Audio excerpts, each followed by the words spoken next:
जय माता दी। ये एक जातिका की कुंडली है जिनका जन्म 9/4/1997 को हुआ है। जन्म समय है 9 बजे रात को। जन्म स्थान है राजकोट। इनका प्रश्न है कि गवर्नमेंट जॉब की तैयारी कर रही है लेकिन गवर्नमेंट जॉब मिल नहीं पा रही है। इनको काफ़ी स्ट्रेस अर्थात तनाव रहता है। शारीरिक हेल्थ इश्यूज़ भी रहते हैं। विवाह की समस्या है। इनका विवाह लव मैरिज होगा या अरेंज मैरिज, और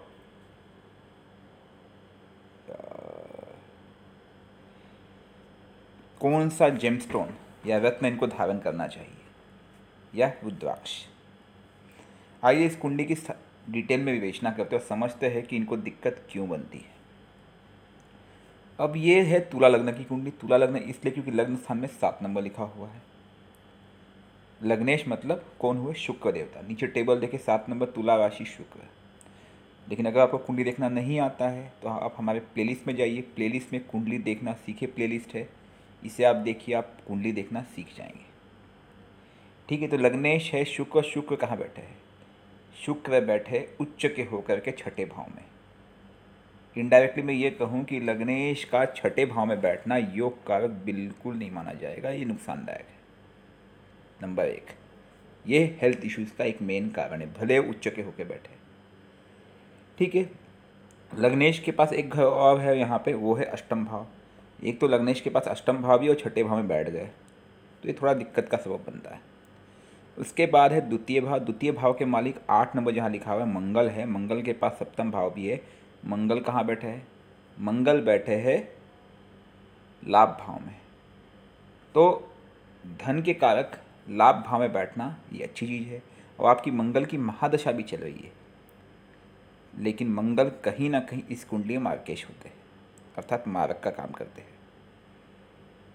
अब मंगल की महादशा चलेगी आपकी मई 2022 तक।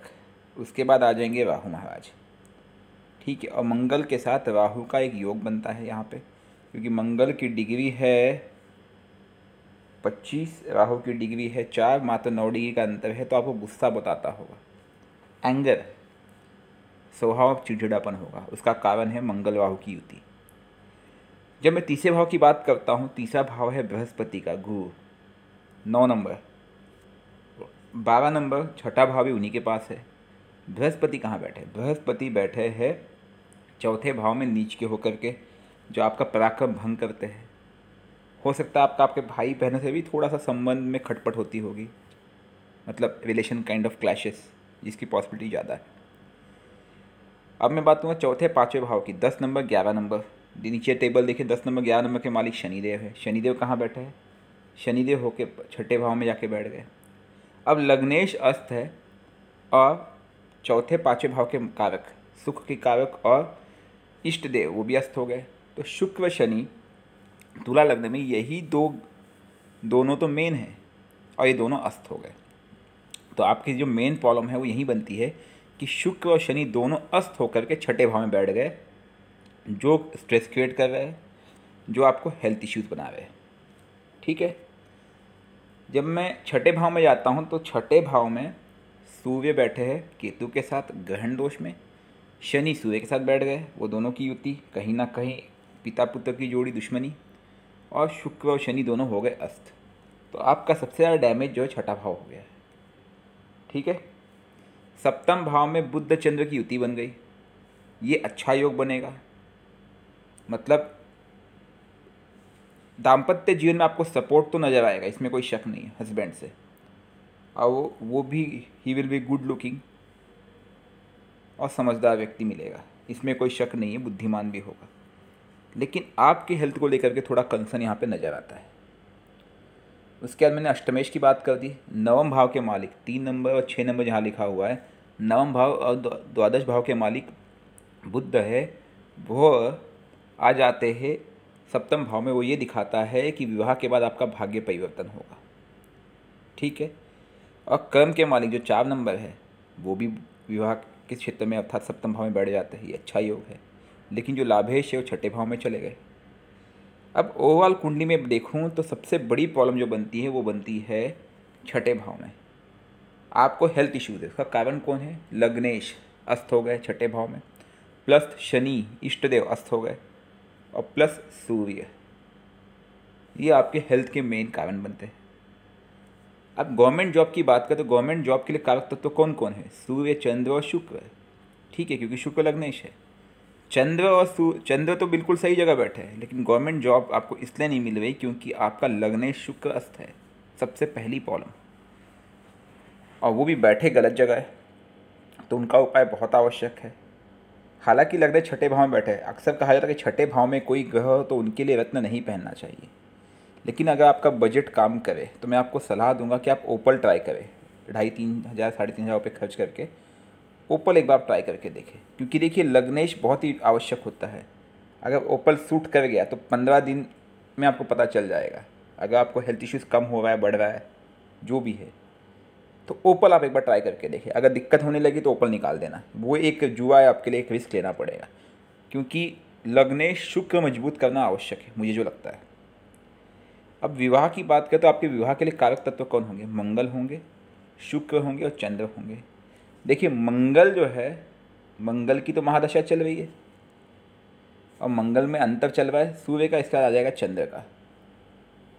तो अक्टूबर 2021 के बाद, इसी अक्टूबर जो चल रहा है, अगले 7 महीने आपके विवाह के लिए बहुत ही योग्य टाइम होगा, मई 2022 के पहले पहले, यकीन मानिएगा।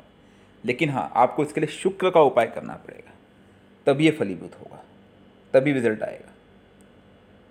आप समझे मैं क्या कहना चाह रहा हूँ? तो शुक्र का उपाय आप अवश्य कीजिए। आपकी कुंडली में लग्न दोष बनता है क्योंकि शुक्र अस्त है, सूर्य केतु से ग्रहण दोष बनता है, और राहु मंगल से गुस्सा अर्थात एंगर और चिड़चिड़ा बनाता है। तो किसी योग्य पंडित से अगर बजट काम करता है तो सूर्य केतु के ग्रहण दोष का आप उपाय करा लीजिए, यह आपके सरकारी नौकरी के लिए भी मदद करेगा। ठीक है, और गुरु आपका नीच का है, तो आपको 5 मंत्र जो आप मैं आपको सजेस्ट करूँगा। सबसे पहले शुक्र का ओम शुम शुक्राय नमः रोज़ सुबह करना है। उसके बाद मंगल का, क्योंकि मंगल की महादशा चल रही, ओम भूम भूमाय नमः। उसके बाद सूर्य का ओम अम अंगारकाय नमः, क्योंकि सूर्य का ग्रहण दोष है, इससे आपको लाभ मिलेगा कि। और चौथा है बृहस्पति का ओम ब्रह्म बृहस्पति नमः। ये चारों मंत्र जब आपको कब करना है? शाम को, सॉरी सुबह सुबह, अर्ली मॉर्निंग। शाम के बाद आप राहु का भी मंत्र जाप कर ले। राहु इसलिए कह रहा हूँ क्योंकि राहु का आने ही वाला है। राहु आप कुछ दिनों के बाद करेंगे तब भी चलेगा। ओम राम राहवे नमः। ठीक है, लेकिन सबसे इम्पॉर्टेंट है शुक्र मंगल सूर्य गुरु। शुक्र मंगल सूर्य गुरु का मंत्र जाप आपको सुबह करना है, राहु का मंत्र जाप आपको संध्या काल के बाद करना है। बाकी मंगलवार या फिर सोमवार का उपवास रखें, ये हम आपको सलाह देंगे। मंगलवार तो टेम्पररी है क्योंकि जब तक मंगल की महादशा चल रही है, ताकि विवाह में बाधा ना बने, कोई दिक्कत ना बने। और सोमवार भी इसलिए कह रहा हूँ क्योंकि सूर्य का ग्रहण दोष है प्लस शनि अस्त है, तो इसलिए भी आपको सहायता मिलेगी।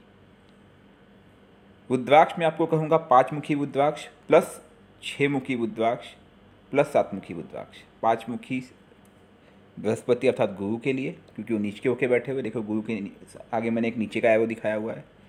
उसके बाद 6 मुखी रुद्राक्ष आपको धारण करना है शुक्र के लिए, और 7 मुखी शनि के लिए। लेकिन अगर रुद्राक्ष तभी धारण करेंगे जब अगर आप प्योर वेजिटेरियन डाइट फॉलो करते हैं। नॉनवेज अगर आप खाते हैं, अंडा भी खाते हैं, तो मत कीजिएगा, नुकसान होगा, आपको तकलीफ होगी। शिव पूजा नित्य करें, शिव मंदिर अगर आसपास हो तो डेली जाए, इससे आपको विशेष लाभ मिलेगा।